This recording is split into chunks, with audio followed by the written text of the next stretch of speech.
같은 세상에 만 백성 구하려 내 몸을 희생했건만 너 무엇하느냐 내 몸을 희생했건만 너 무엇하느냐.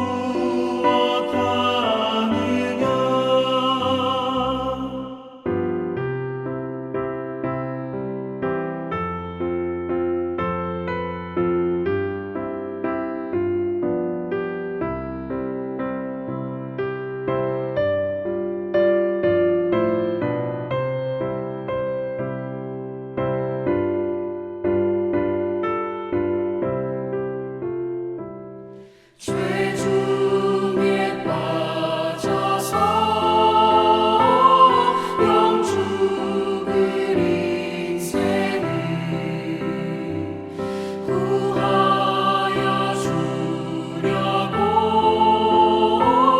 나 피를 흘렸다.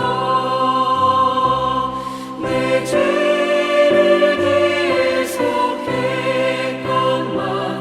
너 무엇하느냐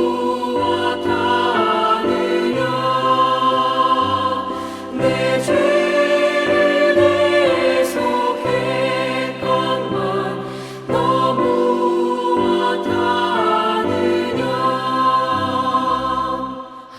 한없는 용서와 참 사랑 가지고 세상에 내려와 값없이 주었다. 이것이 귀중한 것만 너 무엇 주느냐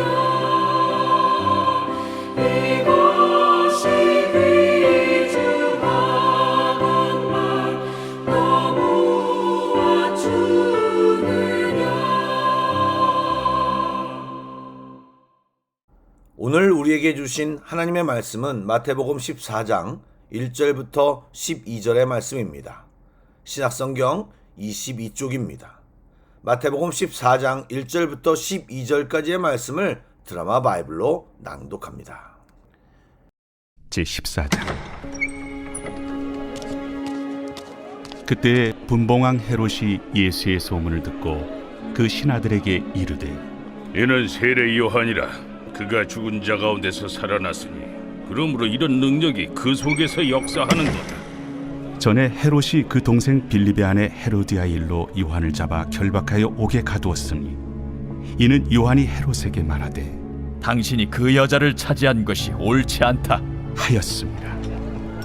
헤롯이 요한을 죽이려 하되 무리가 그를 선지자로 여김으로 그들을 두려워하더니 마침 헤롯의 생일이 되어 헤로디아의 딸이 연석 가운데서 춤을 추어 헤롯을 기쁘게 하니 헤롯이 맹세로 그에게 무엇이든지 달라는 대로 주겠다고 약속하거늘 그가 제 어머니의 시킴을 듣고 세례 요한의 머리를 소반에 얹어 여기서 내게 주소서.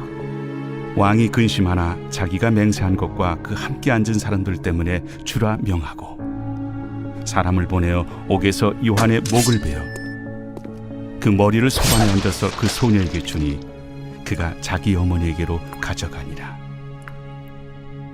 요한의 제자들이 와서 시체를 가져다가 장사하고 가서 예수께 아뢰니라. 샬롬, 좋은 아침입니다. 방학으로 성도들의 이동이 잦은 시기입니다. 어디에 있든 예배하고 주님을 잊지 않고 주님의 자녀답게 믿음으로 살아가는 신실한 주의 성도들이 다 되시길 축복합니다. 아멘. 잠시 기도하고 말씀을 나누겠습니다. 사랑의 주님, 이 시간 주님을 부르며 주님께 나아갑니다. 하늘의 양식으로 채워주시고 영육간에 강건케 하사 세상 속에서 담대히 주님을 드러내며 살아가는 주의 성도들이 다 되게 하여 주옵소서. 성령님, 이 시간 우리 모두를 깨닫게 하시고 듣는 귀와 영적인 눈을 주시고 한낮처럼 주님께 간절히 기도하는 예배자가 되게 하여 주옵소서. 감사를 드리며 예수님의 이름으로 기도드립니다. 아멘. 말씀을 나누겠습니다. 오늘 읽은 본문은 현재 이야기와 과거 이야기가 묘하게 배치되어 잘못 읽으면 이해하기 쉽지 않을 수 있는데 우선 말씀에 대한 전체적인 설명을 제가 해보겠습니다. 당시 이스라엘을 지배하던 로마 제국은 한 명의 강력한 왕이 넓은 영토를 다스릴 경우 반란의 위험이 있을 것이라 생각하여 또 효율적인 통치와 독재 권력을 막기 위해 지역을 분할하여 통치자를 임명했는데 그들을 분봉왕이라 불렀습니다. 나름 왕이라는 타이틀이 붙어 있어 그가 담당하는 지역에서는 강력한 권력을 휘둘렀지만 로마의 눈밖에 나면 언제든 잘릴 수 있는 자리였기에 사람들의 시선과 평판에 신경을 많이 써야 했습니다. 그런데 당시 갈릴리 지역의 분봉왕 헤롯 안디바는 이복 동생 빌립의 아내인 헤로디아를 억지로 아내로 삼았습니다. 빌립도 헤롯 대왕의 아들이었지만 헤롯 대왕의 눈밖에 나면서 분봉왕과 유산상속에서 제외되어 평범한 자산가로 살았는데 그의 아내 헤로디아는 야망이 컸던 여인이었습니다. 그래서 그녀는 평범한 남편에게 만족하지 못하고 헤롯 안디바가 유혹하자 남편 빌립을 미련 없이 버리고 헤롯 안디바와 재혼을 감행했습니다. 이에 대해 세례 요한은 헤롯 안디바를 강력히 비판하였고 결국 헤롯 안디바에 의해 옥에 갇히게 되었습니다. 사실 헤롯 안디바는 세례 요한을 바로 죽이고 싶었지만 많은 사람들이 그를 선지자로 여겼기에 함부로 죽이지 못하였습니다. 그런데 또 다른 당사자였던 헤로디아 역시 세례 요한의 말이 거슬렸는지 헤롯의 생일날 헤로디아의 딸을 춤추게 하여 헤롯을 기쁘게 한 뒤 헤롯이 그에게 무엇이든지 달라는 대로 주겠다는 약속을 받아냈습니다. 그녀는 어머니의 지시를 받고 세례 요한의 머리를 소반에 얹어 여기서 내게 달라는 요구를 하였습니다. 왕은 잠시 근심했으나 자기가 맹세한 것과 그 모습을 지켜보고 있던 많은 사람들이 있었기에 그렇게 하라고 명령하여 결국 세례 요한은 비참한 죽음을 당하게 되었습니다. 그 요한의 제자들은 세례 요한의 시신을 수습하여 장사를 지내고 세례 요한의 죽음을 예수님께 알렸습니다. 그런데 예수님의 사역 소문, 즉 병자를 고치고 기적을 베푼다는 소문이 헤롯 안디바에게 들렸습니다. 그 소문을 들은 헤롯 안디바는 죄책감에 휩싸여 내가 목벤 요한이 살아나는 것이 아니냐며 걱정과 함께 예수님을 경계하였다는 내용입니다. 여러분, 헤롯은 왕이었으나 늘 두려움과 염려에 시달렸습니다.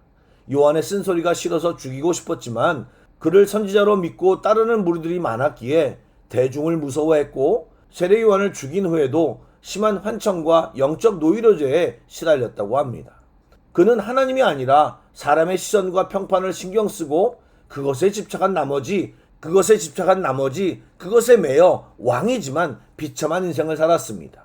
그에 반해 세례 요한은 독재자 앞에서도 당신이 그 여자를 차지하는 것이 옳지 않다고 당당히 말했습니다.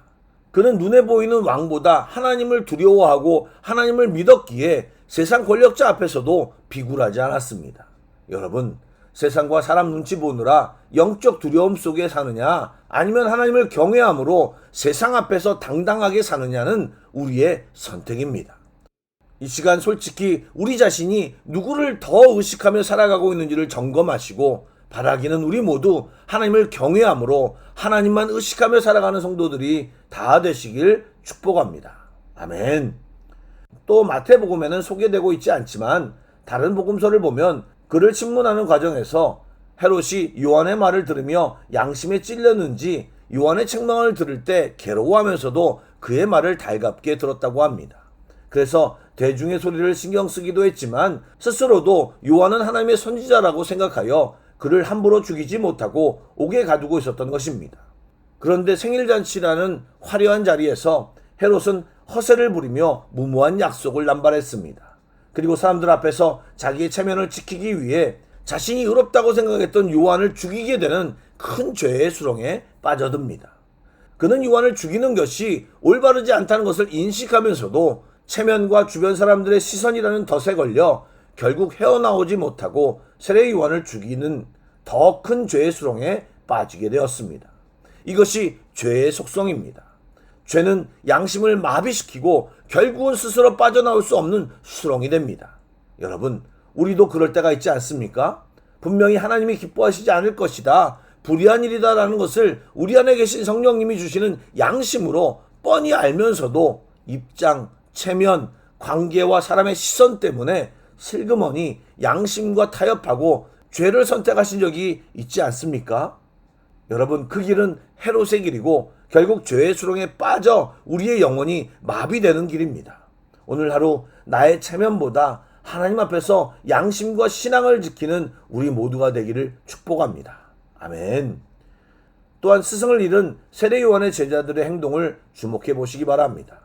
그들은 목이 잘린 스승의 비참한 시신을 거두어 장사 지낸 후 절망과 분노에 갇혀 복수를 다짐하거나 흩어지지 않았습니다. 어떻게 하였습니까? 그들은 예수님께 가서 세례 요한의 죽음을 아뢰었습니다. 우리는 이런 말씀을 보면 하나님이 왜 이런 일을 막지 않으셨을까라는 의문을 갖게 됩니다. 그러나 잘 생각해 보시면 이 이야기는 슬픈 결말로 끝나지 않습니다. 복음은 거절당할 수 있지만 결코 멈추지 않는다는 사실을 기억해야 합니다. 세례 요한의 순교는 복음이 침묵하는 순간이 아니라 오히려 더 분명하게 드러나는 순간입니다. 그의 죽음은 침묵이 아니라 외침이 되었고 복음은 이 이후로도 계속 사람들의 마음을 흔들었습니다. 하나님의 나라는 결코 사람의 악행으로 멈춰지지 않습니다.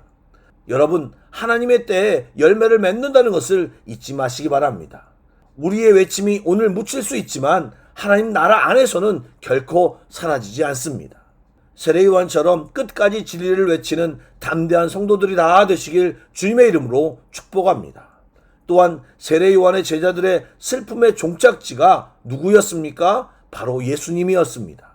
아픔과 이해하기 힘든 자리에서 예수님께 나아감으로써 요한의 사역은 끝난 것이 아니라 예수님을 통해 완성되어 갑니다. 결국 예수님의 길도 그 길이었습니다. 그러기에 우리의 삶에 이해할 수 없는 고난과 억울한 슬픔이 찾아올 때 우리가 찾아가야 할 유일한 자리는 바로 예수님의 품입니다. 그래야 역전되고 진정한 회복으로 나아갈 것입니다. 아멘. 사랑하는 여러분, 오늘 살펴본 본문은 세상적으로 성공한 것처럼 보이나 영적 비참함 속에 있는 헤롯과 세상적으로 가장 실패한 듯 보이는 요한의 영적 고결함과 올곧음이 부딪히는 본문입니다. 여러분, 하나님은 누구를 주목하실까요? 여러분, 하나님은 오늘 본문을 통해 우리에게 도전합니다. 계속해서 사람의 시선과 체면 때문에 의의 길을 계속 외면할 것이냐, 아니면 믿음으로 진리와 의의 길을 걸어가겠느냐라고 말입니다. 오늘 기도하실 때 이 대답을 주님께 하시기 바랍니다. 또한 요한의 제자들처럼 삶의 다양한 슬픔의 문제를 가지고 주님 앞에 나아갑시다. 여러 가지 생각과 기도 제목을 주님께 가지고 나아가 확실한 믿음의 선택을 하는 우리 모두가 되길 축복합니다. 아멘. 기도하겠습니다. 선하신 주님, 저희들이 이 시간 곰곰이 생각하고 믿음의 길을 걸어가게 하여 주옵소서. 당장 힘들고 불리한 상황에 몰린다 할지라도 죄와 타협하지 않게 하시고 주님이 계심을 기억하고 믿음의 선택을 하게 하여 주옵소서. 요한의 제자들처럼 힘든 상황에서 삶의 다양한 문제를 가지고 주님께 나아가게 하시고 주님이 주시는 은혜와 평강을 누리는 우리 모두가 되게 하여 주옵소서. 예수님의 이름으로 기도드립니다. 아멘. 계속해서 찬양 한 곡을 묵상하시고 합심 기도와 개인 기도로 나아가겠습니다.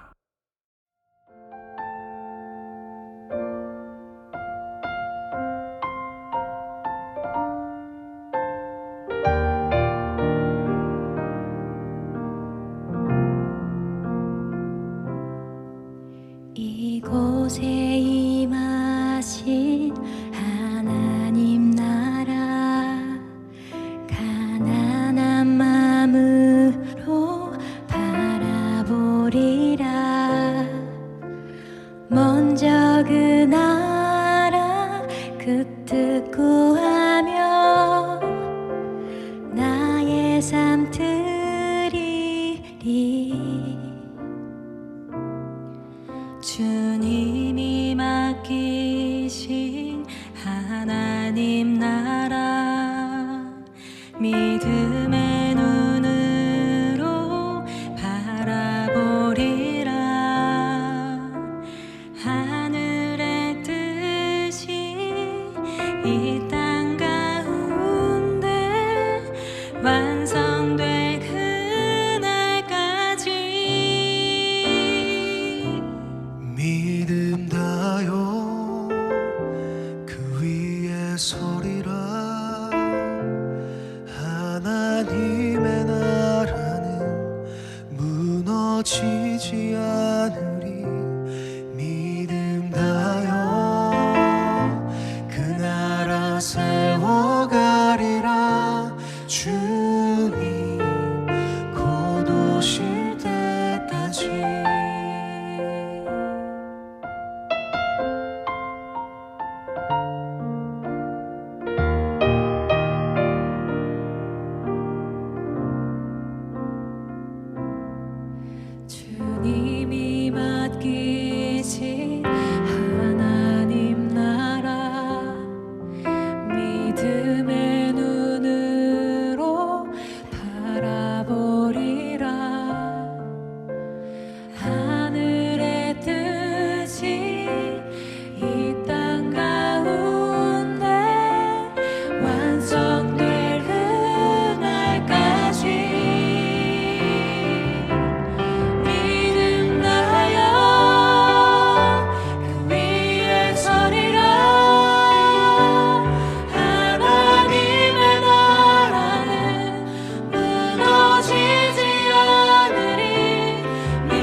주